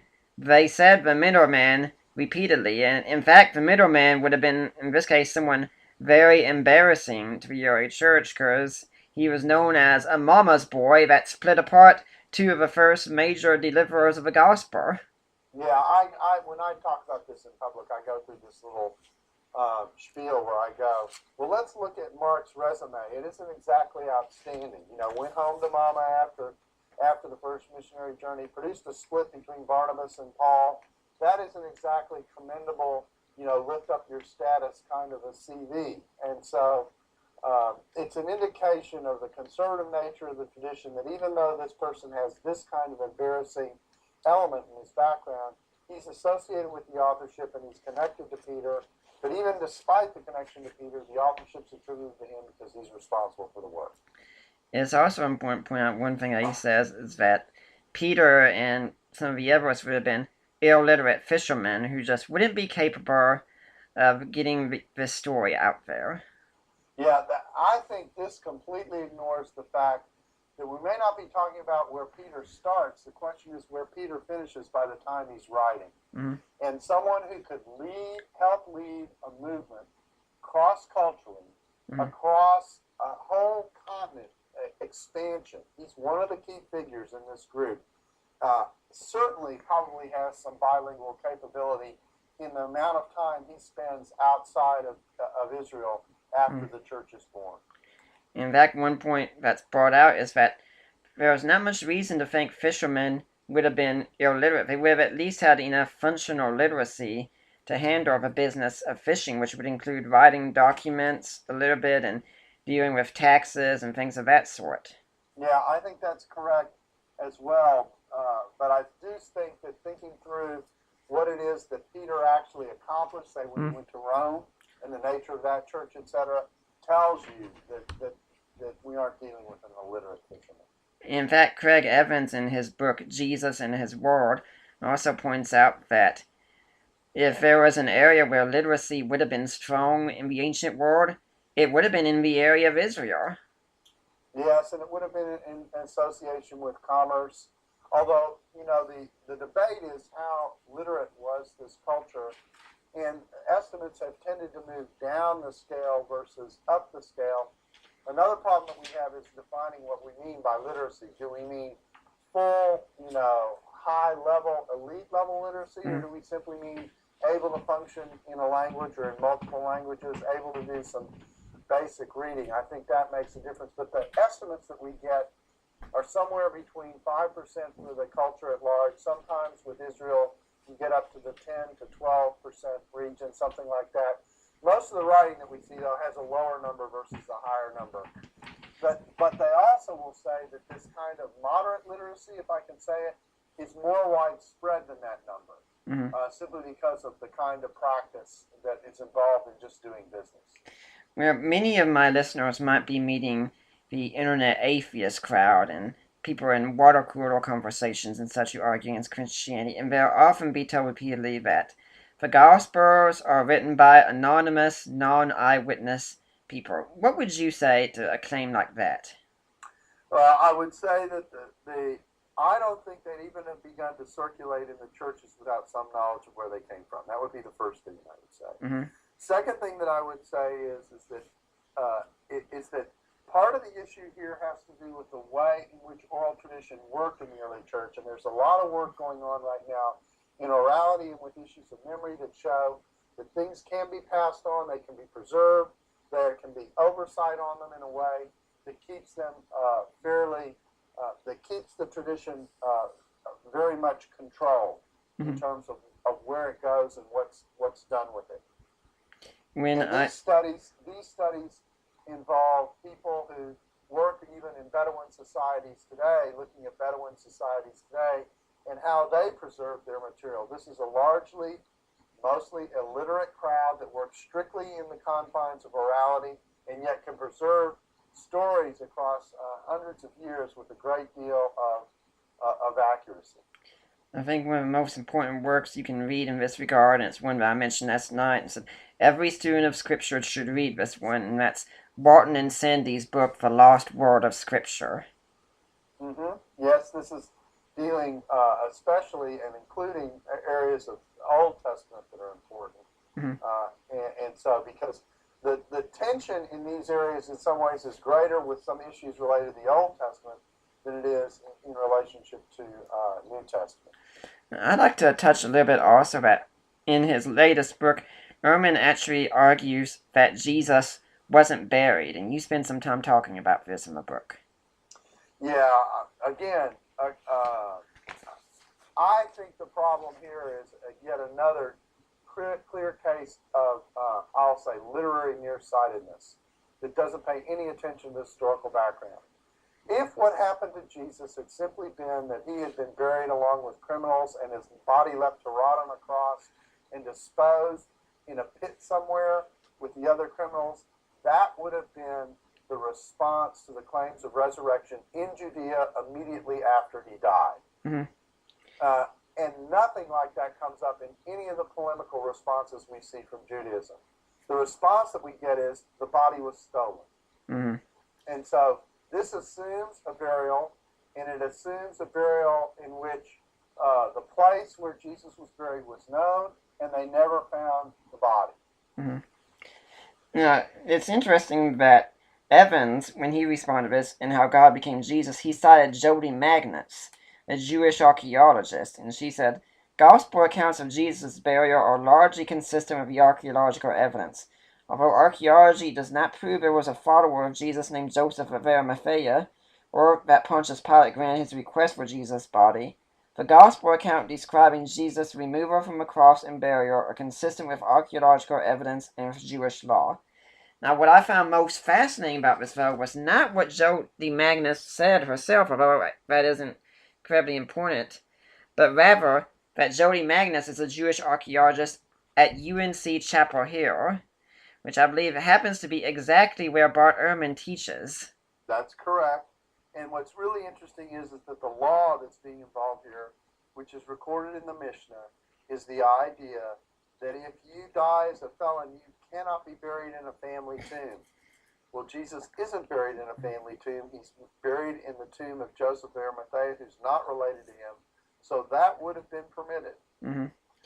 And then also there's the articles by Byron McCain, and I believe he's right in this, where he says Jesus' burial was really a shameful burial. He wasn't buried in the tomb of his ancestors, and there was a stone put on largely probably to prevent people from coming and mourning Jesus. So the burial of Jesus is not something the early church would really want to emphasize.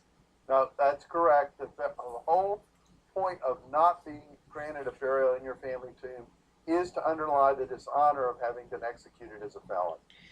And Ehrman also points to that in the Creed, in 1 Corinthians 15, when it says buried, it doesn't say buried by Joseph of Arimathea. And I was saying, yeah, and it says that he died. It doesn't say he was crucified by Pontius Pilate. So what?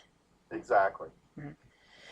Now, what is your recommendation then to students who are encountering Bart Ehrman or someone like Bart Ehrman in the classroom? Well, I think in the context of the classroom, just be aware that probably what you're getting is half the story and not the full story. You know, I once taught a single class at the University of Michigan in one of these early Christianity classes. I happen to know the professor, and we have gotten along well, so I happen to be visiting Michigan and teaching his graduate students in a doctoral seminar meeting afterwards. He said, why don't you take one of my classes, I happen to be at Luke, and handle it for me while you're here, which I was glad to do. And so what I did is I went into the class and I said, here's what you read in Bart Ehrman and Luke. Now I'm going to tell you the things about Luke that Ehrman's chapter doesn't tell you, that also raise some questions about some of the stuff that he is telling you. And I spent the hour working through some of those things in that class. Mm-hmm. So the key thing is, I don't think you take the professor on in class. I just think that's a losing proposition. Mm-hmm. I think what you do is you're going to have to do your own work in finding these other sources. I think you can talk to some students about what's there. You might ask a question now and again in class that shows that there's another point of view, that kind of thing. Those are the types of things that I'd recommend a student doing who's caught in this situation. And a student could also do things such as find, say, a local Ratio Christi chapter, and that chapter could hopefully help them get the information that they need to address the challenges that they get in the classroom. I think that's true, and Ratio Christi is an organization I'm working very closely with. In fact, we're in the process of talking about holding a national conference that's kind of does some staff training for them in a couple of summers. That sounds excellent. And then what should the message be to parents now who are getting ready to send their students off to college or planning about sending their children off to college in the future? And a lot of them might not know that there is a Bart Ehrman or someone like him waiting for their children at college? Well, I would say the best thing to do here is to get your hands on some of these resources that we have provided: Truth Matters, Truth in a Culture of Doubt. Mm-hmm. Get familiar with those kinds of arguments. See if you can find someone in your church who is interested in apologetics and is aware of some of this discussion.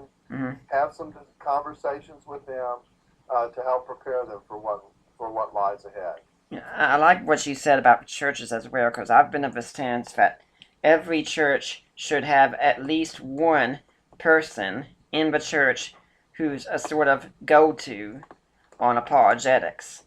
And I mean, I think every pastor should have some experience in studying apologetics, at least the bare minimum. But I also understand that not every pastor can devote himself full time to really studying apologetics, so he needs someone under him who can do the task. Yeah, I think that's true, and I think particularly youth workers who work with this age group, high school kids and college kids, needs to have some element of this in their background and something and create some expertise on the topic that they can draw upon. I've got a friend who's actually teaching an apologetics course at a church, and I gave him the quotes from Ehrman that I referred to earlier. And he said, well, that's kind of assuming that most of the church there would know who Ehrman is. Probably only a couple of them would. And I said, well, you need to tell them who he is, because if they don't know now, they will find out in the future. No, you're right. I think that being aware of what this represents is important. Mm-hmm. Do you think a lot of the problem that we talked about at the beginning is we have created this rift, and the more we try to isolate ourselves from the academy, it's not going to be doing us any good. The church really needs to be interacting and knowing what's going on in the world of biblical scholarship, and the pastors need to be the ones that are telling them what's going on. No, I think that's true, and we could be doing a better job in some cases of providing resources for the churches, and that's what we're working on doing. Mm-hmm. Actually, I'm even thinking about this with what I had talked about earlier in the chapter of textual criticism. Our church has this unique idea where during the sermon that if you have a question, you can actually text it in to a number, and the pastor will come out at the end and he'll address the question for you. And it can be sent in anonymously so that you don't have to fear being embarrassed by your question or anything. And sometimes the questions are so immense that he'll say, I'm going to make a video log of this later on. We're going to answer a question. And one of the questions he did answer recently was on the doxology in the Lord's Prayer, where some versions say, "For thine is the kingdom and power and the glory forever. Amen." And he said, well, we just did a sermon series on the Lord's Prayer, the questioner asked, so why didn't we cover that part? And he actually did go into some of the textual criticism and such, and lo and behold, I didn't see any grand apostasies taking place at our church. No, I think this will help people rather than harm them. Mm-hmm. So tell us a little bit, if someone wants to get the book, where exactly do they need to go in order to get their hands on this book? Well, I would say the easiest way to do it is to either do it through a Christian bookstore, which certainly should have it or get access to it, or else very simply do it through Amazon.com. You probably have it within 48 hours. Mm-hmm. Now, we're coming up to the point where we just really need to be wrapping things up, unfortunately, because it's been a great interview, but time is working against us here. So, Dr. Bock, after all that's been said about Bart Ehrman and the position of the church today and how we need to be doing better, well, is there any final message you would like to leave for the audience? Well, the main thing is that these kinds of studies are important. They're important not only for your kids, they're important for you. They're important because even if your child doesn't take this class at the university, their friends will. Mm-hmm. These kinds of conversations take place on campus. So there's no way to hermetically seal your child away from these conversations and dealing with these issues. If they share with their friends who don't come out of the church, their friends are going to raise these issues often from these kinds of perspectives. And you just need to have people who are prepared to deal with them.